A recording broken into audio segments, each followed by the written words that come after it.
ክረምት ሳይገባ ቦዮችን ማጽዳት ንብረትና ሕይወትን አስቀድሞ መታደግ ነው። አቃቂ ቃሊቲ ክፍለ ከተማ በተፈጥሮ መልክዓ ምድራዊ አቀማመጡ ከአዲስ አበባ ከተማ አስተዳደር ከሚገኙ ክፍለ ከተሞች መካከል የታችኛው ክፍል በመሆኑ በክረምት ወቅት ለከፍተኛ የጎርፍ አደጋ ተጋላጭ ከሆኑ አካባቢዎች አንዱ ነው።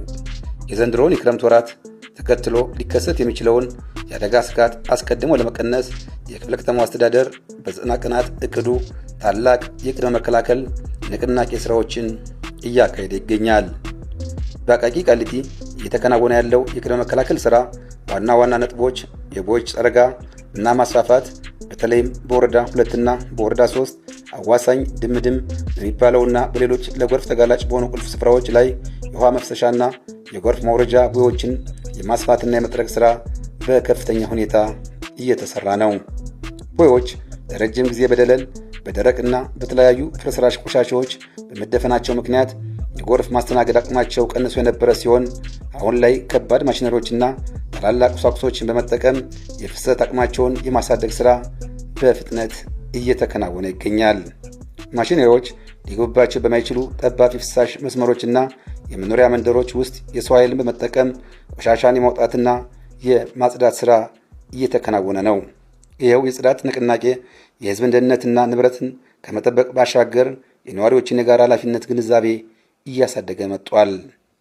ይህ በክፍለ ከተማው እየተካሄደ የሚገኘው የተቀናጀ የቅድመ ዝግጅት ስራ ወንዞችና የውሃ መውረጃ ቦዮች ተፈጥሯዊ ፍሰታቸውን ጠብቀው እንዲሄዱ በማድረግ የዜጎችን ህይወትና ንብረት ከአደጋ ለመጠበቅ ከፍተኛ አስተዋጽኦ እያበረከተ ይገኛል። አስተዳደሩ የአደጋ ስጋትን በዘላቂነት ለመቀነስ ቅድመ ዝግጅት ወሳኝ መሆኑን በማመን ካለፉት ተሞክሮዎች በመነሳት ይህን ግዙፍ ስራ አቅዶ ተፈጻሚ እያደረገ የሚገኝ ሲሆን ለስራው ስኬታማነት አስፈላጊውን በጀት ከመመደብ ባለፈ ስራውን የሚያቀላጥፍ ማሽነሪዎችን በመጠቀም ተግባሩን እያከናወነ ይገኛል። እንግዲያውስ የነዋሪው ድርሻ ምንድን ነው?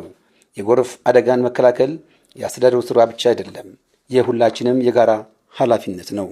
የክረምት ዝናብ ጉዳት ሳያደርስ በሰላም እንዲያልፍ እያንዳንዱ ነዋሪ የበኩሉን መወጣት አለበት።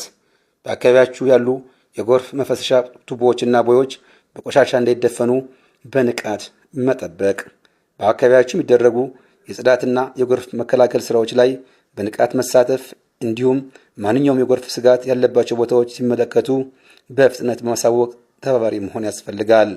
ከአደጋ የጸዳችና የበለጸገች አዲስ አበባን ብሎም አቃቂ ቃሊቲን በጋራ እንገንባ።